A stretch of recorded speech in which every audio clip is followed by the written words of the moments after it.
remain for that their ruga. I think they don't sell their birthright. That's a born to rule. They have sold it. They give it to a drug lord to manage for them. Then they will see the part two of grazing routes. They will see the part two, So my They good themselves general. have started raising awareness. Arewa wake up. Did you not see that yesterday? I see them now. I see them. Arewa wake up. We are waiting for them. If they, the thing where they go start, if they know say they want their life, their own life to better, may they just the thing where now they cannot they do. May they know say now they cannot come to save them now. May they allow one now they cannot jelly. Wike allow one now they cannot jelly. Oh for also them but allow one now they cannot jelly to come out for your own good. For your own good. You understand? Then the Ruga, the grazing route, let them plan the life of their children because as Nigeria day so, you don't tire everybody. Everybody just they say who go bear the car. So the two way they say make them just start all the money where they don't see for Nigeria, where Buhari save. The one way there for America, there for UK, everywhere. Let them gather around, develop the life of their children, develop their side. That is the only solution. But to say they want hold Biafra, go walk. Oh. They say when they want hold Nigeria, they don't say their best rights to Kolu. So it's not gonna work. God bless you. God bless you. I'm not keeping any. I have another caller. Hello. Oh, that's Charm. Hi. Lady, how are you this evening? I'm fine, thank you. How are you? So happy to have you back. We've missed you. I know. I'm happy to be back. Thanks for asking. Oh, we missed you those couple of days. It was going on like when you're used to a routine of listening to my ego and then you're not listening to my ego, like what's happening? You will know something is missing. I know. I was tempted. Yeah. I was tempted to, as usual, to at least give something, but I'm like, no, come on. No, I'm glad. I'm glad you didn't yield to that temptation. I'm glad. Let's miss us so I can say I miss you. Exactly. Let's appreciate each other's value in our lives. You get what I mean? So once in a while, we should appreciate. The absence will make us appreciate our times we spent together. Indeed. Absolutely. Thank you so much, Cham. Thank you. Let me get to, I watched from the beginning where you talked about Burkina Faso, Mali, forming this is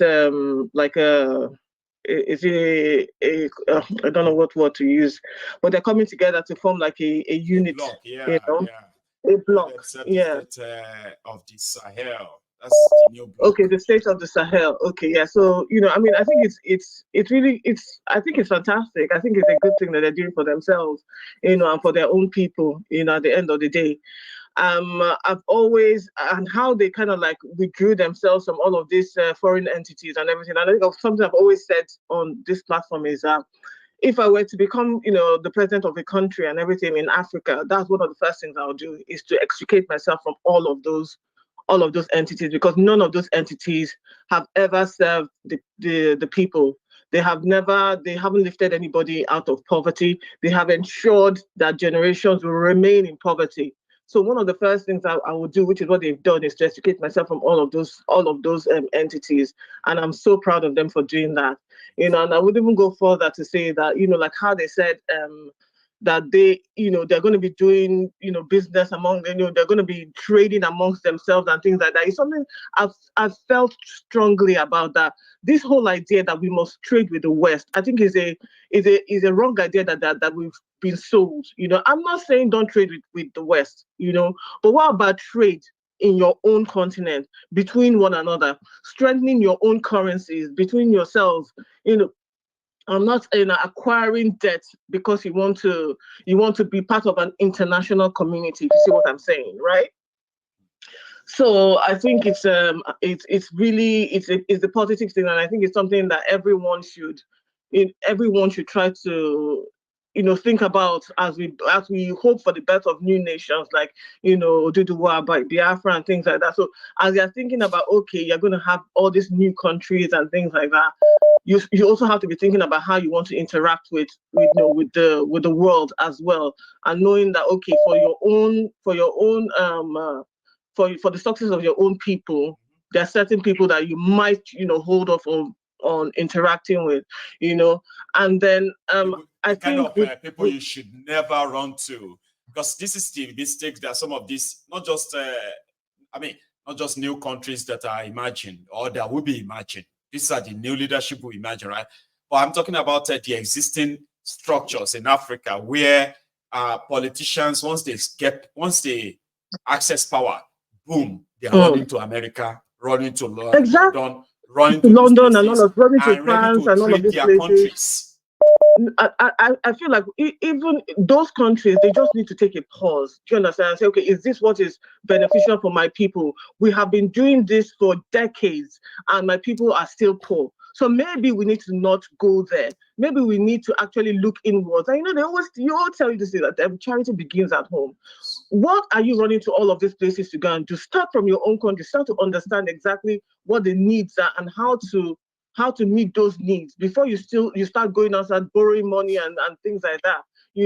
Talk about, okay, you have so many countries within the continent. How do you trade within yourselves? How do you transfer knowledge between yourselves? Because we have knowledge to transfer. There'll be people who will come back to the country because of these new possibilities and new opportunities will start to rise up and things like that. And again, I mean, for the past couple of days you haven't been here. We've been going through that whole Samoa deal that allows for the LGBTQ and everything. It started getting me thinking about the whole idea of governance. I never thought that governance would extend to entities telling me what should be acceptable within my own society. I think that is wrong. That depends I don't on think how much you allowed, but it does. They influence all this government through some of these treaties, agreements, and things like that. Bilateral stuff. They come with conditions. Yeah, but they come with conditions. But and I think there's a problem with that. Sort of like your own sovereignty is compromised because you want to trade or you want to remain in partnership with all of those things. You want to collect money from them. So therefore, the things that your people have believed centuries centuries before you were even born, before you even came into existence, these things have been there. We have said, okay, this is not who we are, right? But all of a sudden, because you want to be, you want to collect more money from these people, they now tell you how to be. They now tell you how to think. I think one of your previous callers, I was saying, okay, now this is another way for them to say, okay, they will start refusing people asylum and everything. They don't need you. They don't need to give you asylum because you're LGBTQ and all of that. They don't need to do that. They want to give you asylum. They don't want to give you. They don't want to give you. At the end of the day, you have to understand there is a programming going on right now. There is a proper agenda to normalize things like LGBTQ, to tell you that those things are not wrong, that those things are acceptable. And I've always said to you on this. Sometimes I've said to you on this show that I really question the influence of the West on Africa. Do you understand? You said you grew up with your grandmother, Maego, yes, right? Okay. Now, from all the grandparents that we ever interacted with, back onto maybe some of them had stories about pre-colonial times and things like that. Now, in pre-colonial times, before we had the white man and all his influence, I mean, this may sound funny, but you have to understand where I'm coming from. Did they ever say that they had houses of where prostitutes were in pre-colonial times, in those traditional era? Did we have things like where, this is place where, okay, there's only prostitutes here? Bear in mind that they've always said that prostitution is like an ancient, it's existed since biblical times. But in Africa, right? Pre-colonial times, before the interaction with Igbo people and all of that, did we have any of that? I just want to know. There is no real record of it. Thank you. So there's no real record. Women were pretty much like so valued and protected that no woman would. No, there was nothing like that. There was nothing like that. So this is in Africa where we're supposed to be backward and we're supposed to and all of that. But we need to value certain things. We knew that okay, certain things were sacred and that there was a way you interacted even with the opposite sector. Now you have Oyibo people. We have prostitution houses all around the whole place. Nobody sees those kind of things, that nobody raises an eyebrow anymore because it's all kind of like normalized. And that is what is going to happen with LGBTQ. If we continue on this trajectory, one day you wake up and somebody will say, okay, it's normal. What are you talking about? From prehistoric times and stuff like that? So it's not about anything about it. Doesn't it's not it has nothing to do with denying people, what they call it, asylum, or being able to say no and everything. It's just a general program, changing the way changing hearts and minds towards a thing, so that we are not the target.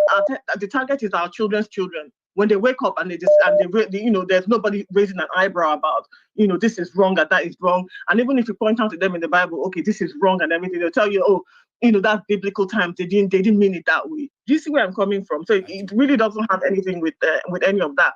And those kind of things make me question governance. Do we really have the right idea around governance? Should governance be such that you should tell me how to think about a thing? If I believe within my soul and my spirit that this is wrong, should the government be able to tell me, because they have collected money from someone, that okay, this is permissible? So these are all of and I really appreciate your show, because I feel like anyone who has a sense and an idea around a new country and everything will start to really think about how governance should work, how governance should be for the people, service by the government for the service for the people, by the people, for the people, not telling them what to do, just making laws that allow them to be the best version of themselves. If you want to have a business, put the right laws in place so that those businesses thrive, your people have education. That is what governance should be. It shouldn't be about forcing me to have a set of beliefs that are organically not mine, right? Thank you so So much. anyway, I just thought, I'll just No, say I this. love it. And I love the fact that a lot of you probably have so much you really, really wanted to let out. If we kept this line longer than we have already, right? I'm talking about not opening the line. I think I'm going to do more yeah, now to let all of you come out and speak. I've told you, Mayegun, you should have a new show called Conversing with Mayegun. You said something like that. You see, we could have all programs, but we need personnel, we need resources to keep them running. You don't want something to happen now and then happen like 2-3 weeks. Then suddenly you ask him, Mike, what happened to that program? I said, oh, sorry, we couldn't keep running it. I'm keeping record, Cham, right? Thank you so much. All Okay. right. Thank You have a you. good evening. Okay. That's a nice one. Now I have people on the line. And yeah, hello. Ayegun, Baba, my name is Obashola. how are you? Baba, Nigeria don't finally finish. Nigeria don't finally finish. Tell me what I don't know. Nigerians that listen to Bayego, if by 31st of December, you don't be on the street like the Kenyans, just have in mind that Nigerians are born to be slaves. It's suffering. Seeing you showing videos, people cutting yam and selling spaghetti in nylon bag. They are saying That's it the didn't start today. And I said, are you crazy? Like it didn't start today. This was my own experience 30 years ago. You mean it's okay right now for children born in 2024 to actually see the experience in this? no the height of suffering is so high that I'm wondering the kind of skin Nigerians are stomaching to keep on laughing and listening to these politicians. For me, I am only giving Nigerians 31st of December. If we don't see a mega NSAS in that country that will rock the whole place upside down and politicians running up and down, I will now finally agree by 2025 that Nigerians are born slave, because it is obvious. I don't see where people are in their house, you cannot eat, you are not feeding, and you are still smiling. It is that bad. If you go to Nigeria today, you still see them in beer parlor, still drinking. Yeah, they say the beer is expensive. They are still drinking. But can you imagine Wiki? Wiki is dancing, playing, they are all enjoying. It's so terrible. And then the president does not even care. So Nigerians watching Mayego's diary, Mayego has told you, your Lagos State governor said you should come and be eating free food. Have you eaten there today? If it's not a scam, program of the government, so I haven't seen any. That is a scam. You calculate that money is in their pockets, and yet Nigerians are still looking at them. I am giving you Nigerians 31st of December. If you do not come out and start protesting, just know that we are slaves, and don't expect people from diaspora to save you. Kenyans didn't call on Kenyans abroad to come and fight for them now before they take on Ruto. Yes. They are not saying we are suffering, but what are you doing about it? Why don't you come back from your America? Do you want them to kill us? So you are in your America. Why don't you bring your family in America or bring your family from Europe? Kenyans didn't say that, Baba. See what they have achieved. At me, I know that they're enjoying the suffering, so I'll leave it to them. So Nigerians, 31st of November, if you like, don't come out by that time. I am giving Nigerians between now and 31st of December, change things. After that, forget it. Don't come and grumble to anybody again. Thank you, Maribu. God bless you, Baba. Thank you so much for that. And here is something. Somebody say you should be saying that all this your shepherd and he is using bodyguard. Sorry, and that is what religion has done to a lot of people, including our nation. When you keep on telling our people that giving will make you rich, and we have several graduates who are jobless. Giving will make you rich, and you know you are giving to the rich, and the Bible says you become poor. Me, conveniently, you see me using 5G by your 1, by your 2, by your 3, by your 4, and the 6th one, Mopo, Amatekun. Then the one in front, soldier, and you are still giving to me. You are not waking up. Somebody say you should be saying that all this your shepherd and he is using bodyguard. Sorry, if you know that Lord is his own shepherd and he will walk through the valley of Sabbath, why is it you say Amatekun? Why is it you say Mopo? Why is it you say bodyguards? Hello, conveniently, you can give him millions of dollars and you still want your church member to be contributing for you. Something is wrong. But I won't blame them. Some of you want to buy miracle. You love tea. Somebody now say, if you don't pay tithe, you are not going to heaven. That is. You want to buy miracle? I have a caller. Hello. My good general. Yes, sir. Good evening, sir. Good evening. How are you? I'm good, and you? Very well. Thanks so much for asking. Yeah, this is Ferdinand from Newcastle. It's my brother, Ferdinand from Newcastle. You know, it's good to have you tonight again. Please. Yeah. First of all, I'd like to thank you for what you've been doing and the effort you've been putting. And also, I so much appreciate your objectivity because I've always been keen and very observant when it comes to your sense of judgment. You know, the way you speed it out. You know, you call black black and red red, no matter who else is called. So you don't really look at you've moved beyond the tribe and all that, religion and all that. You know, you dish it to the Ronukus and you dish it to the Igbos, the tribal bigots, and you try to stay balanced. No matter anything that happens, you're just neutral. I really love that so much. Because such virtues are so scarce, they are scarce commodity to come across. Honesty is not really a common commodity. If not, the world would have been a better place. So thank you very much for that. So quickly, I'll just go straight to the point.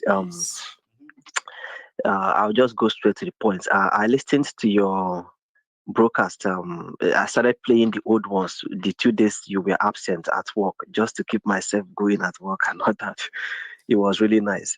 You see, what I told you the last time, I actually made a mistake using the Yoruba people, and you actually corrected me because not all Yorubas actually supported Tinubu. You see, what is happening now with what Kulu has done, he has actually proved to the northern religious fanatics that indeed a Yoruba Muslim, let me use Yoruba now, please, because we have some Yorubas that are Muslims, even if they support Tinubu or not, but we have Yorubas that are Muslims. So let me just use Yoruba now, not Ronukus. He has proved to the northern Muslims that Yoruba Muslim cannot be trusted when it has to do with taking religion because of that thing he signed. And trust me, with what they are cooking up for him already, they've seen a way, as in he has given them a tool to attack him. This is my analysis, and this is what I'm thinking will happen based on the short clip you played in this broadcast tonight. He has given them more clip to attack him. You know, the northern religious fanatics don't really see the Western Muslims as extremists, because you will not see a Yoruba Muslim that will want to go and blow up himself in the name of religion. I'm not sure Yoruba Muslims can really go to that extent to prove their loyalty to Islamism. In fairness, right, Ferdinand? In fairness, okay. Yeah. I think in the context where you use the Yoruba Muslim, right? I'm going to offer you another advice in that regard. All right. The reason is this, okay? When we say Yoruba Muslims, we are putting all of them in the same basket to say, oh, well, maybe because they support him because he's a Muslim. That's also not true. All right. But sentiment left, right, and center based on this subject matter, right, can put everybody in that same basket. Yoruba Christian, Yoruba Muslim. I mean, RCCG is a Yoruba church, you know that. And we know the role they play, right? So with all of this, right, I'm just going to probably just say the Ronukus, they have identity, brother. So whenever you want to probably, because this